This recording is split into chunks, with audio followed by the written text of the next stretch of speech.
Ciao, my name is Lucia and this is the GreenOlive cooking channel. And today I'm going to share with you how to make tiramisu. But if you haven't done so already, go ahead and hit the subscribe button, the GreenOlive button, so that you can get all of my Italian recipes.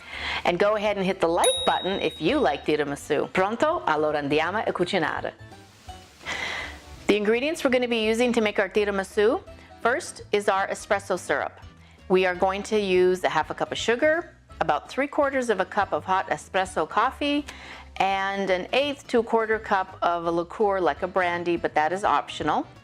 Then we are going to make our Zabaione filling, and that's going to consist of 4 egg yolks, a 1/4 cup of sugar, a 1/3 cup of sweet Marsala wine, about 8 ounces of heavy whipped cream, half a pound of mascarpone, and 1 package of Italian Ladyfingers.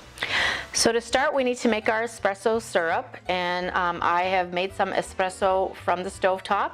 And if you don't know how to make espresso, I actually have a video that you can go ahead and watch. And I've got my espresso in here. I'm adding my sugar.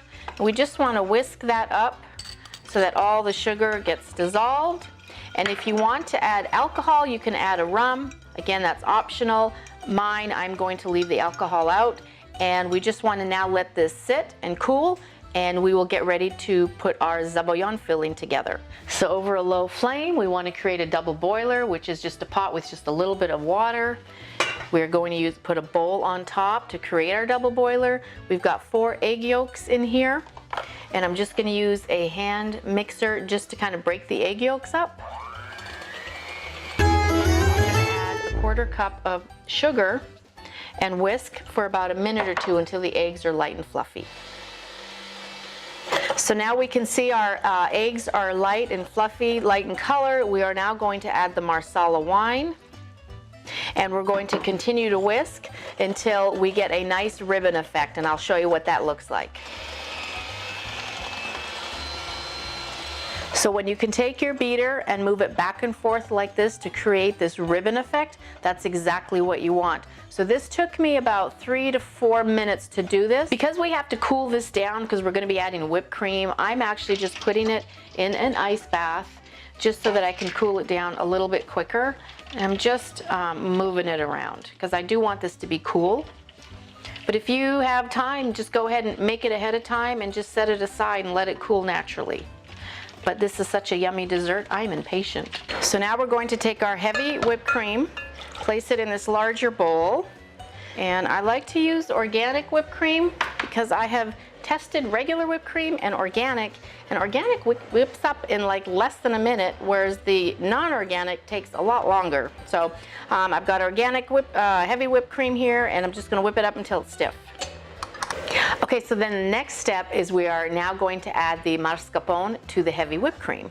And so we just want about 8 ounces of this. I'm just gonna plop it in there. Now mascarpone, if you've never tried it, it's very rich and creamy. It's very similar to the American cream cheese, but it has a little bit of it's not tangy like cream cheese.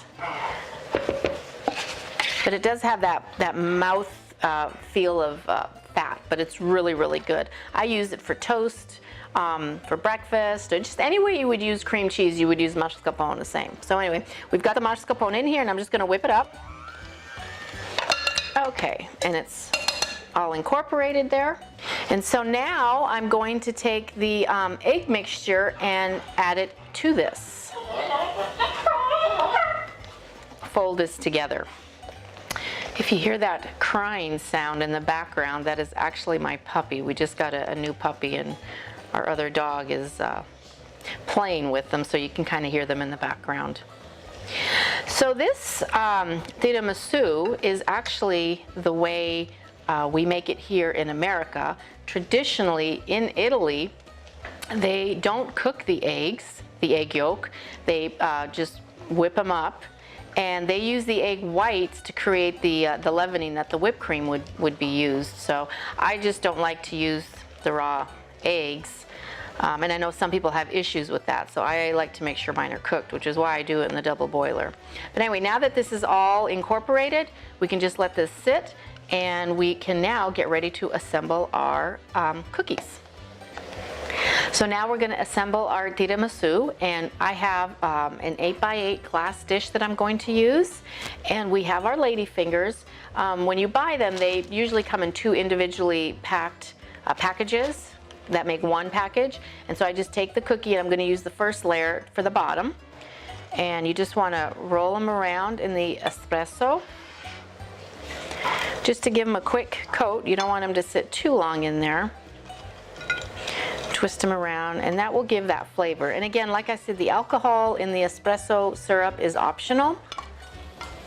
So tiramisu is actually a very traditional Italian dessert. I think a lot of people can associate it with the Italian desserts. And what tiramisu means is tira is to pick, misu means me up, so it's pick me up. And it's a pick me up because of the espresso. It's got that caffeine in there. And then it's got this great Zabaione filling. So when you get to a point there where your cookie doesn't fit, I just kind of break it in half. And you can save all these pieces to kind of fill in. There. And that's good. And you don't have to worry that they're all touching, because the Zabaione filling, when we put it in there, it's going to absorb and it's going to swell up, and so this will fill. All right, so now I'm going to take my Zabaione filling, and about half of it I am going to pour. Just enough to cover that first layer.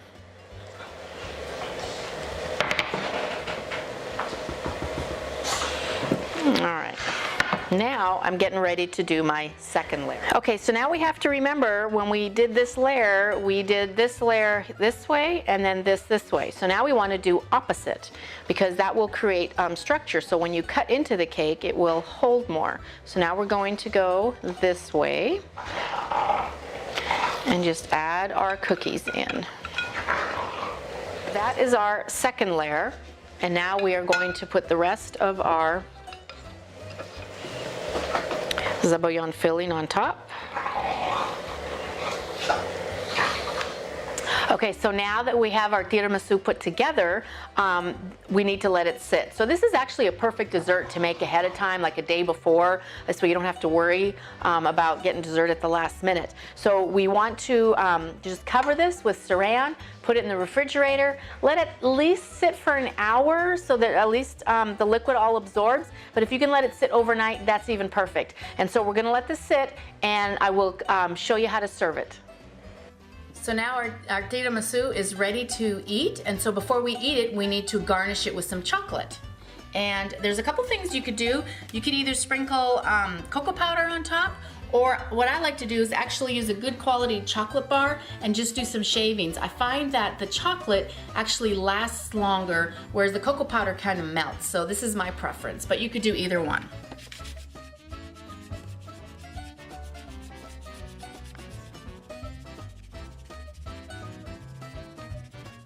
Okay, now we got a good healthy dose of chocolate on that. So now we're ready to actually cut into this.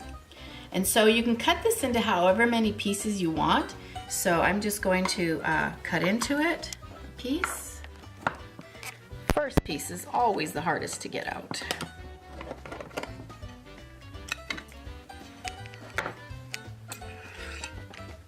So the time we have been waiting for is to try the tiramisu.